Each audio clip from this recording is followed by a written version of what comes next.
Good morning, students. Welcome to all of you. Yesterday, we discussed about RSA, that is Royal Society of the Arts. I told you about Julian Astle. Then, I gave you information about Sir Kane Robinson, FRSA. According to Sir Ken Robinson, schools kill creativity. And that's why he asks us one question, and that question is nothing but, do schools really kill creativity? I think all of you are thinking about the question and your answer is ready now. Yes or no, students? आहे का उत्तर तयार तुमचं या प्रश्नाचं? आज आपण या प्रश्नाचं उत्तर पाहणार आहोत. तुमचं उत्तर काय आहे हेही तुम्ही व्हॉट्सॲप ग्रुपला शेअर करू शकता. As evidence of how schools kill creativity, sir Robinson cites the example of a young girl called Gillian Lane. Afterwards, we have also discussed an important point, that is critical thinking.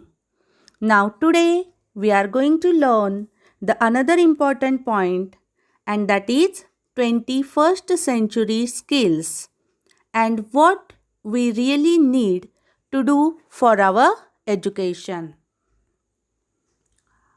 So 21st century skills. Similar arguments can be made for other 21st century skills such as problem solving, communication, and learning how to learn. विद्यार्थी मित्रांनो, 21st century skills. Now all of us know that we live in 21st century. Today's age is known as computer era. So in this age, in this era, we have our own skills. And these skills are nothing but problem solving. सगळ्यांना माहिती आहे की आपण 21व्या शतकामध्ये राहत आहोत, ज्याला आपण संगणकाचे युग म्हणतो. आता तर आपलं एज्युकेशनसुद्धा मोबाईलवरती सुरू आहे. तर या सेंचुरीमध्ये, या 21st सेंचुरीमध्ये there are few skills which we have to inculcate in our own personality, and these skills are nothing but problem solving. We have to solve our own problems. Don't fear. That means here I want to share one poem with you, that is Don't Quit. Don't Quit he poem सगळ्यांना माहिती असेल. You can read that poem on internet also. So without wasting our time, let us continue the lecture, such as problem solving, communication, and learning how to learn. These are the basic skills of 21st century. First skill is problem solving skill. सगळ्यांना माहिती आहे की आपल्याला दैनंदिन जीवनामध्ये असंख्य problem solve करावे लागतात. आत्ता सध्याचा प्रॉब्लेम म्हणजे कोविड-19. अख्खं जग हा प्रॉब्लेम फेस करत आहे. Second skill is communication. This is the most important thing in education. If you are educated, then definitely you must have communication skill with you. I am going to discuss these skills in detail. And the last skill is learning how to learn. Most of the students, they don't know how to learn. So this is also a skill. Learning is also a skill, students. So you have to inculcate this skill in your own personality. There is some evidence that students who learn to work well with others in one setting may be more effective doing so in another or other settings. आता काही विद्यार्थी learn करतात. काय? Learn to work. काम कशा पद्धतीने करायचे असते. बऱ्याच विद्यार्थ्यांना स्पून फीडिंग केलं जातं. स्पून फिडिंग म्हणजे काय? सगळं आयतं मिळतं त्यांना, बरोबर? मोबाईल मिळतो, टू व्हीलर मिळते, मागेल त्या वस्तू मिळत असतात, त्यामुळे त्यांना पैशाची किंमत कळत नाही. पण हेच जर का पॅरेंट्सनी म्हणजेच आईवडिलांनी मोबाईल देतेवेळी किंवा नवीन मोटरबाईक घेऊन देतेवेळी त्या विद्यार्थ्यांना 1 महिना तू स्वतः जा, कष्ट कर आणि पैसे कमवून आण, 1 महिनाच फक्त. That time, that student can realize the value of hard work and value of money. त्यावेळेस त्या विद्यार्थ्याला पैशाची आणि कष्टाची किंमत कळणार आहे. So some transfer is definitely possible. However, the really important message from the research is this area is that if you want students to be creative in mathematics, you have to teach this in mathematics classroom. So, if you want to be an expert person in mathematics, you have to solve your own problems in maths. जर तुम्हाला मॅथमॅटिक्सचं expert व्हायचं असेल तर तुम्ही स्वतः मॅथ्सचे problem सोडवा. चुकू द्यात. मिस्टेक्स होणं हीच तर खरी पहिली यशाची पायरी आहे. चूक झाल्याशिवाय माणूस सुधारतच नसतो. पण एक गोष्ट लक्षात ठेवा, वारंवार तीच चूक करणं हा मूर्खपणा आहे. पण जो व्यक्ती चुका करत करत पुढे जात असतो तीच व्यक्ती आयुष्यामध्ये सक्सेसफुल होत असते. मग मॅथमॅटिक्समध्ये एक्सपर्ट बनायचं असेल तर मॅथ्सचे प्रॉब्लेम तुम्ही स्वतः सॉल्व करा. If you want students to think critically in history, you have to teach this in history. जर स्टुडंटला हिस्ट्रीमध्ये एक्सपर्ट करायचं असेल, you have to teach that student how to learn history. आता हिस्ट्री ही ॲक्च्युली लर्न म्हणजे कशा पद्धतीने लर्न केली पाहिजे याचं पण एक टेक्निक आहे. History means past incidents. History म्हणजे काय असते? पास्ट इन्सिडेंट्स असतात. आपण जीवन जगतोय तसंच दुसरं कोणीतरी जीवन जगलेलं असतं. आता हे कोविड-19 आज आपण फेस करत आहोत, उद्या ती हिस्ट्री होणारी, इतिहास होणारी या कोविड-19चा. तर हे स्किल जोपर्यंत विद्यार्थ्यांना मिळत नाही, पोचत नाही किंवा ते शिकत नाहीत स्वतःहून, तोपर्यंत विद्यार्थ्यांचा सर्वांगीण विकास होणार नाही. कारण शिक्षकांनी स्पून फिडिंग करून किंवा शाळांनी स्पून फिडिंग करून definitely students can't improve their personality. येतं आहे का लक्षामध्ये? शाळांनी विद्यार्थ्यांना शिकवून किंवा शिक्षकांनी विद्यार्थ्यांना शिकवून विद्यार्थ्याची पूर्ण डेव्हलपमेंट होत नसते. विद्यार्थ्यांनी स्वतः पोहायला ज्या पद्धतीने जो कोच असतो तो शिकवत असतो की तुम्ही असे हात मारा, असे पाय मारा, अशी प्रॅक्टिस करा. पण जोपर्यंत तो पोहणारा, जो नवीन शिकणारा आहे, तो जोपर्यंत पाण्यामध्ये पडून हातपाय हलवत नाही तोपर्यंत त्याला ती आयडिया येणारच नाही आहे. So I think all of you understood this concept. Next, mastering disciplines, learning to communicate effectively, engaging civically in discussion and arguments. Students have to participate in different discussions, in different arguments. विद्यार्थ्यांनी वेगवेगळ्या चर्चेमध्ये सहभाग घेतला पाहिजेत, arguments केले पाहिजेत, debate केले पाहिजेत. This have been and should remain at the forefront of all education. आणि तेच तर खरी एज्युकेशन घेण्याचं एक स्किल आहे. जोपर्यंत तुम्ही डिस्कशनमध्ये पार्टिसिपेट होत नाही, जोपर्यंत तुम्ही आर्ग्युमेंट्स करत नाही. आता हा जो प्रश्न आपल्याला विचारलेला आहे हा आर्ग्युमेंट्सचाच प्रश्न आहे. Do schools really kill creativity? काही जे फिलॉसॉफर्स आहेत ते हो म्हणतील, काही फिलॉसॉफर्स नो म्हणतील. It depends on person to person. The ancients talked about the importance of understanding what is true, what is not. पहा की खरं काय आहे आणि खरं काय नाही हे विद्यार्थ्यांना समजणं महत्त्वाचं आहे. What is beautiful and what is not worth lingering over. मला या ठिकाणी कोट आठवतो आहे, मी कुठे वाचला माझ्या लक्षात नाही आहे, पण मला आत्ता तो आठवला, इमिजिएटली आठवला की प्रत्येकाला 2 डोळे दिलेले असतात. बरोबर, प्रत्येकाला 2 डोळे दिलेले असतात, पण त्या 2 डोळ्यांतून पॉझिटिव्ह पाहायचं की निगेटिव्ह पाहायचं हे ज्याच्या त्याच्या हातामध्ये असतं विद्यार्थ्यांना. Some people think that life is very beautiful, but some people always see the negative aspects of life. So this is the difference.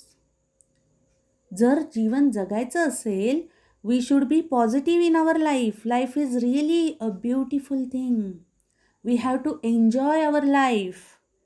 खरंच जीवन इतकं सुंदर आहे, विद्यार्थ्यांना समजत नाही. या जीवनाचा उपयोग करून घेतला पाहिजे, उपभोग घेतला पाहिजे.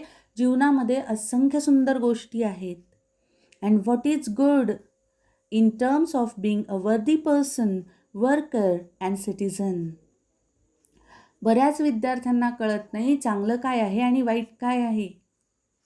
त्यामुळे असंख्य विद्यार्थ्यांची उदाहरणं देता येतील की मित्रांमुळे, मित्रांच्या संगतीमुळे हा विद्यार्थी ज्याला 10वीला 95% मार्क्स होते, 12वीला 50% पडले.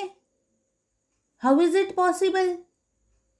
आणि मग त्या ठिकाणी पॅरेंट्स शाळांना दोष देतात. हा शाळेचा दोष आहे का? त्या विद्यार्थ्यांनी संगत चुकीची धरलेली आहे. This is not the fault of the college or a school. हा शाळेचा किंवा त्या कॉलेजचा दोष नसतो. It is the fault of that particular student. हा त्या विद्यार्थ्याचा दोष आहे. These educational goals should be perennial. आणि ही गोष्ट जोपर्यंत विद्यार्थ्यांना समजत नाही तोपर्यंत विद्यार्थी विकास होणार नाही. मग हे जे एज्युकेशनल गोल्स आहेत हे कसे आहेत? एव्हरलास्टिंग आहेत. विद्यार्थ्यांना चांगलं काय आणि वाईट काय हे समजणं, विद्यार्थ्यांनी आर्ग्युमेंट्समध्ये, डिस्कशन्समध्ये पार्टिसिपेट करणं, स्वतःचा गोल अचीव करण्यासाठी धडपड करणं, हे एव्हरलास्टिंग आहे. पेरिनियल हा शब्द या ठिकाणी वापरला आहे. पेरिनियल मीन्स एव्हरलास्टिंग, दीर्घकाळ टिकणारा आहे. जो विद्यार्थी कॉपी करून परीक्षा देतो त्याला नोकरी लागणारच नाही आहे, म्हणून तर इतके बेकारी वाढलेली आहे. बरोबर की नाही? 50% पास होणारे असंख्य विद्यार्थी आहेत, पण एक्स्ट्राऑर्डिनरी एखादाच असतो. ही गोष्ट लक्षात ठेवा. आणि म्हणून आपल्याला 50% मार्क्स घेऊन पास व्हायचं नाही आहे, आपल्याला एक्स्ट्राऑर्डिनरी बनायचं आहे. त्यामुळं ऑटोमॅटिक नोकरी मिळणार आहे आपल्याला.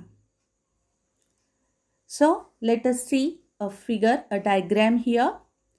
So 21st century skills.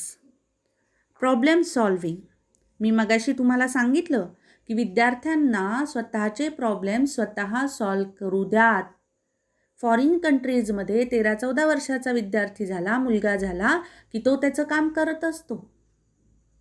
हॉटेलमध्ये वेटरची नोकरी करून त्याचं शिक्षण घेत असतो. आणि इंडियामध्ये मात्र लग्न झालं तरीही त्या सिरियलमध्ये बघता ना, माझा बबड्या माझा बबड्या, त्या बबड्याचं लग्न झालेलं असतं तरी आई त्याला पैसे देत असते. And that's why Indian students, Indian children, they don't have the value of money. Then the next important skill is communication skill. When we think about communication skill, many things are important in this topic. Communication means your attitude towards your life, okay, to a particular thing, and that attitude should be positive. तो attitude कसा असला पाहिजेत? Positive असला पाहिजेत. Your physical gestures are also important in communication. कम्युनिकेशनमध्ये तुमचे physical gestures महत्त्वाचे आहेत मुलांनो.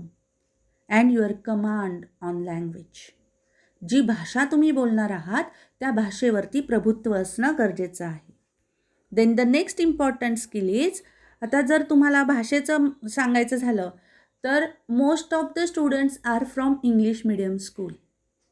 बघा विद्यार्थ्यांनो, इंग्लिश मिडियम स्कूलमधले बरेचसे विद्यार्थी असतात, but they are not confident about their English. पण त्यांना कॉन्फिडन्सच नसतो. होतं काय त्यामुळे? त्यांचं धड मराठी नीट राहत नाही, धड इंग्लिश नीट राहत नाही. त्यामुळे एखाद्या लँग्वेजवरती प्रभुत्व मिळवायचं असेल, we have to practise that language. Practice makes man perfect. Next important skill in 21st century is learning how to learn. Just now I told you, many students don't know how to learn. They are learning. They say that yes, I am in 12th standard. ते काय म्हणत असतात?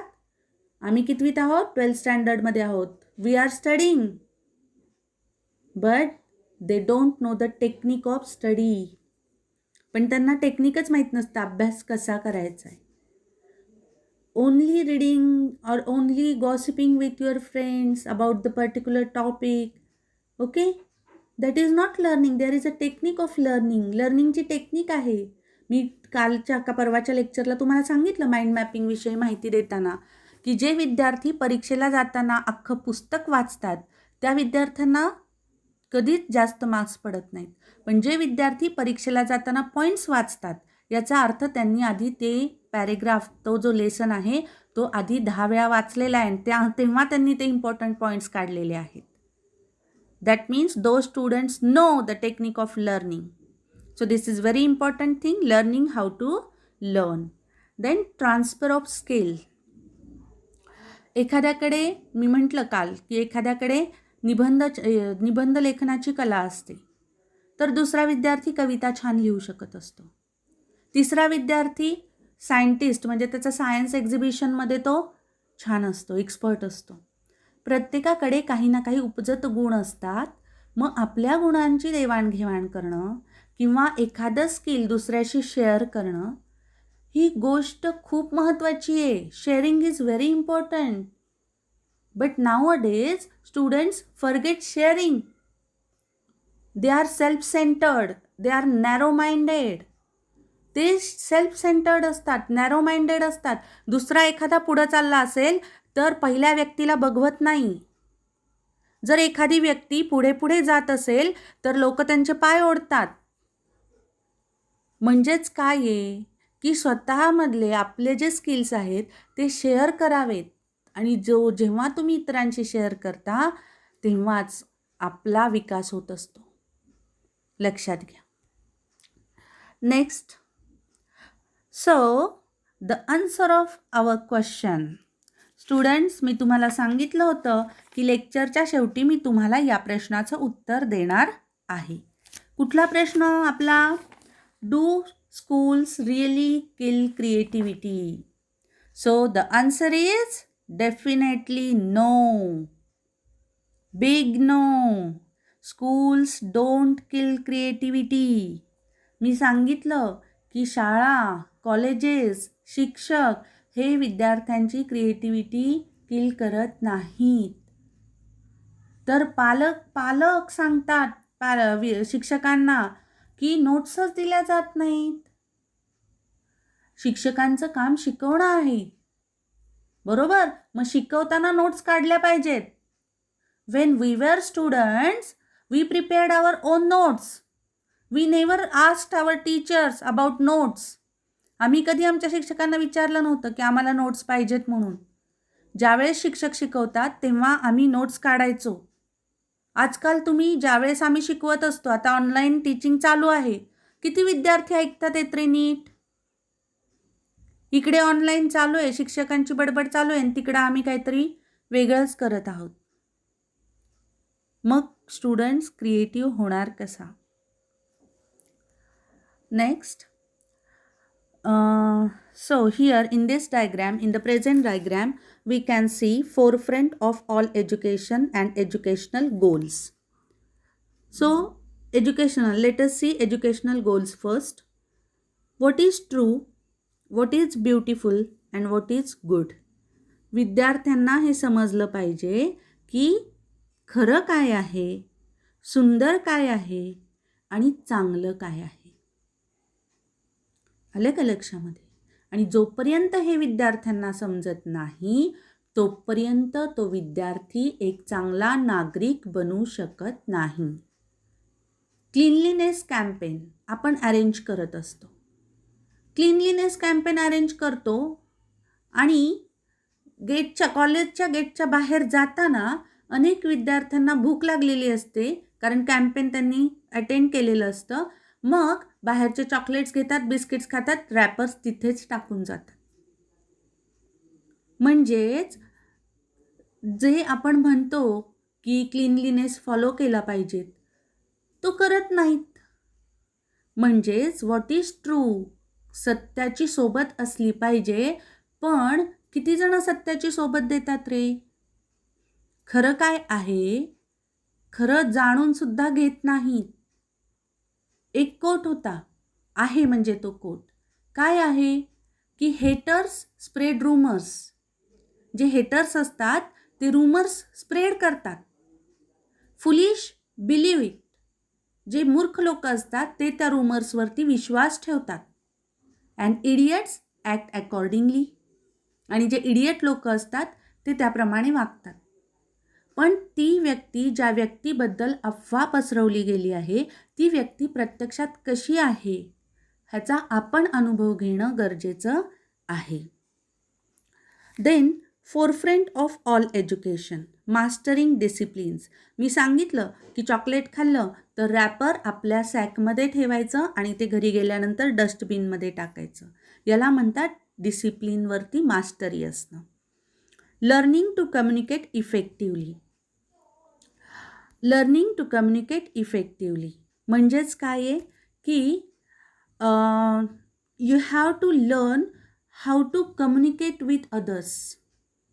इतरांशी कसं बोललं पाहिजे हे अत्यंत महत्त्वाची गोष्ट आहे. अलीकडचे स्टुडंट्स शिक्षकांना रिस्पेक्ट देत नाहीत.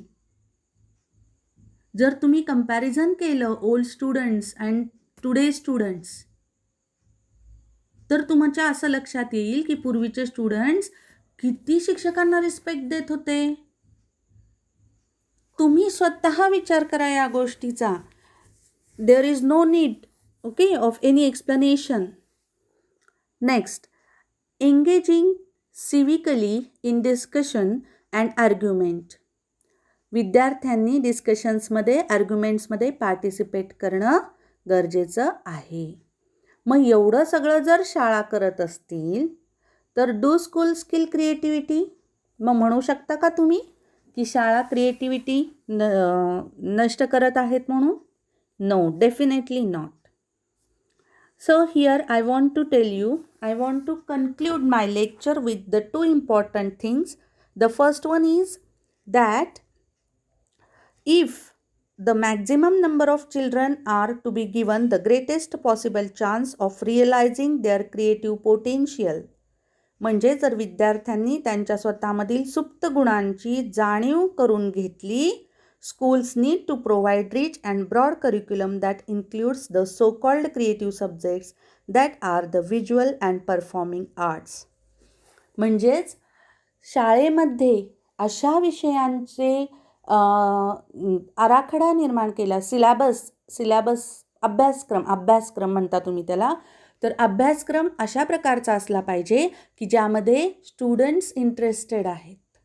आता आपल्या कॉलेजनी बघा यावर्षीपासून नवनवीन विषय शिकवायला सुरुवात केली आहे. फ्रेंच लँग्वेज येणार आहे आपल्या कॉलेजमध्ये, संस्कृत लँग्वेज येणार आहे आपल्या कॉलेजमध्ये, जी 11वी-12वीच्या विद्यार्थ्यांसाठी पुढचे करिअर्स ऑप्शन आहेत. मग विद्यार्थ्यांना ज्यामध्ये इंटरेस्ट आहे तेच तुम्ही शिका. And second, that if they are serious about cultivating real creativity across the curriculum, they need to remember that creativity describes a whole collection of similar and different processes. In other words, they need to understand the central place of the disciplines in education and take them as their starting point in curriculum design. प्रत्येक student, प्रत्येक विद्यार्थी हा त्याच्या विचारशक्तीनुसार कार्यरत असतो. विचारशक्तीनुसार त्याचा अभ्यास चालू असतो. प्रत्येकाचे टेक्निक्स वेगवेगळे असतात. सिलॅबस जरी सेम असला तरी अभ्यास करण्याची पद्धती ही वेगवेगळी असते. हे विद्यार्थ्यांनी लक्षात घ्यायचं आणि त्यासाठी आपला मित्र किंवा आपली मैत्रीण असं करत आहे म्हणून आपणही तसंच करायचं असं करता कामा नये. आपण आपल्या अभ्यासाची मेथड ठरवायची, आपण आपलं टाईम टेबल तयार करायचं आणि आपण आपला अभ्यास आपल्या आपल्या पद्धतीने करायचा. समजलं सगळ्यांना? आणि त्यातूनच तुमची क्रिएटिव्हिटी इनकल्केट होणार आहे, म्हणजेच वाढणार आहे. In this way, today I have completed the whole topic, that is, do schools really kill creativity, mind mapping. Now let us turn to our brainstorming section. Here, A1, study the given tabular column in pairs. Tell your partner the importance of each given below. See on page number 145. सगळ्यांनी textbook समोर ठेवलेले आहेत. इंग्लिशचं lecture म्हणजे compulsory textbook समोर पाहिजे. 145 पान नंबरवरती एक टॅब्युलर फॉर्ममध्ये महत्त्वाची इन्फॉर्मेशन दिलेली आहे, जी मी फर्स्ट लेक्चरला सगळी तुम्हाला सांगितलेली आहे. आता परत मी तेच रिपीट करणार नाही. तर ही 145 page number, you have to read it thoroughly and you have to write all the information in your notebook. Understood? This is your homework. What is your homework, students? You have to write all this tabular form, tabular column in your notebook. हा सगळा tabular column जो आहे तो तुम्ही तुमच्या नोटबुकमध्ये लिहायचा आहे. Now A2. Given below is a mind mapping template. Use your ideas or thoughts, concepts to illustrate or develop them. Develop your ideas in the form of main branch, sub branches and tertiary branches respectively. That means, students, here given below is a mind mapping template. काय आहे हे? Mind mapping template दिलेलं आहे. Use your ideas, thoughts, concepts. what we have to do, we have to use our own thoughts, our own imagination, okay, and you have to illustrate, develop this mind map. हा mind map आपल्याला develop करायचा आहे. So develop your ideas in the form of main branch, sub branches and tertiary branches respectively. मी तुम्हाला सांगितलेलं mind मॅपिंगच्या steps. You have to follow the same steps here. See, here I have prepared one mind map for you. I have selected the topic health. मी कुठला topic select केलेला आहे? Health हा topic मी select केलेला आहे. मग health हा आपला main topic झाला, सेंट्रल आयडिया झाली. समजलं? हेल्थ ही काय झाली आपली? सेंट्रल आयडिया म्हणजे मेन ब्रांच झाली. मग या मेन ब्रांचला सब ब्रांचेस कुठले आहेत? I use different colours here. मी इथं डिफरंट कलर्स यूज केले आहेत बघा विद्यार्थ्यांनो. So first branch is exercise, second branch is sleep, third branch is diet, fourth branch is fruits, fifth branch is stress, okay, and last branch is health. 6 branches I have, 5 branches actually I have given here: exercise, sleep, diet, stress and health. Okay, so I use different colors for each branch. प्रत्येक ब्रांचला मी different colour use केलेला आहे. या ठिकाणी तुम्हाला दिसत असेल. पहिला जो पॉईंट आहे आपला, पहिली जी ब्रांच आहे सब ब्रांच, ती म्हणजे एक्सरसाइज ही आहे. एक्सरसाइजला टर्टियरी ब्रांचेस, ज्याला ट्विग्स असं म्हटलेलं आहे आपल्या पुस्तकामध्ये. मग एक्सरसाइजमध्ये काय काय येतं? Warm up, aerobic and stretching. Understood? Then the next important thing is sleep. मग स्लीपमध्ये 2 महत्त्वाचे सब पॉईंट्स आहेत. त्यातला पहिला आहे इन्सोमनिया. इन्सोमनिया म्हणजे माहिती आहे? इन्सोमनिया म्हणजे निद्रा व्यवस्थित न लागणे, झोप व्यवस्थित न लागणे. That means insomnia. एखाद्याला डिस्टर्ब होती झोप, सारखी लागतच नाही झोप. That term is called insomnia. Then consequences, मग त्याचे परिणाम आपल्या हेल्थवरती होणार आहेत ऑब्वियसली. जर तुमची झोप नीट झाली नाही तर तुम्ही आजारी पडणार आहात. ओके.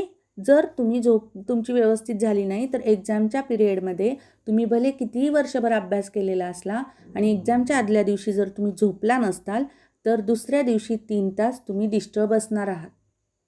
त्यामुळे you have to take rest. Rest घ्या असं मॅडमनी सांगितलं आहे म्हणून 10 तास झोपायचं नाही. 6 तास झोप तुमच्यासाठी पुरेसी आहे. हेल्थमध्ये थर्ड पॉईंट आहे diet, that is food. Our food. फूडमध्ये मी कुठले कुठले पॉईंट्स घेतलेत? फ्रूट्स घेतलेत विद्यार्थ्यांनो. फ्रूट्स सगळ्यात महत्त्वाचे. Fruits are very important for our health. It is said that apple keeps doctor away. Then vegetables, leafy vegetables are very important in our diet and low in fat. म्हणजे junky food, don't eat junk food. Okay, don't eat junk food. You have to eat nutritious food. Understood? Okay. Then the next branch is stress. आता हल्ली stress, tension तुम्ही ज्याला म्हणता, strain, different words are used for this term. Tension, काही झालं की आपण म्हणतो मला तर टेन्शनच आले. मग हा जो स्ट्रेस आहे, हे जे टेन्शन आहे, ह्याचे कॉजेस म्हणजे कारणं. टेन्शन काय येतं? एक्झाम्स. फोबिया असतो काही काही विद्यार्थ्यांना एक्झामचा, भीती. फोबिया म्हणजे काय? भीती. स्ट्रेस येतो त्याच्यामुळे. Second cause of stress is work. स्ट्रेसचं दुसरं कारण काय आहे? काम. एक्स्ट्रा काम झालं की ऑटोमॅटिकली स्ट्रेस हा माणसावरती येतोच. Third cause of stress is nothing but relationship. As I told you, man is a social animal. We can't live alone. Okay, we need our family, our friends. Okay, so here all these are the causes for stress.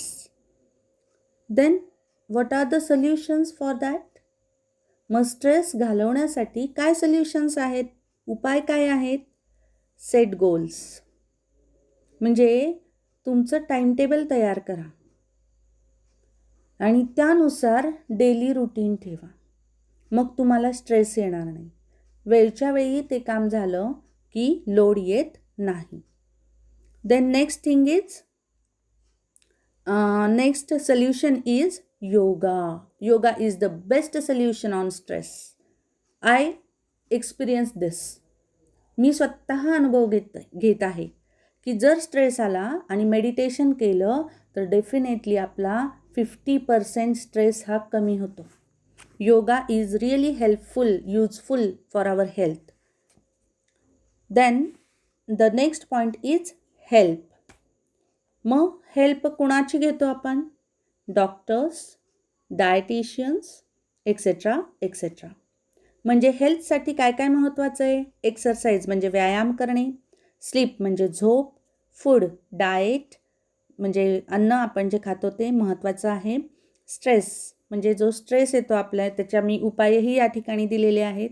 मग help कुणाची घ्यायची? तर डॉक्टरची किंवा डायटिशियनची.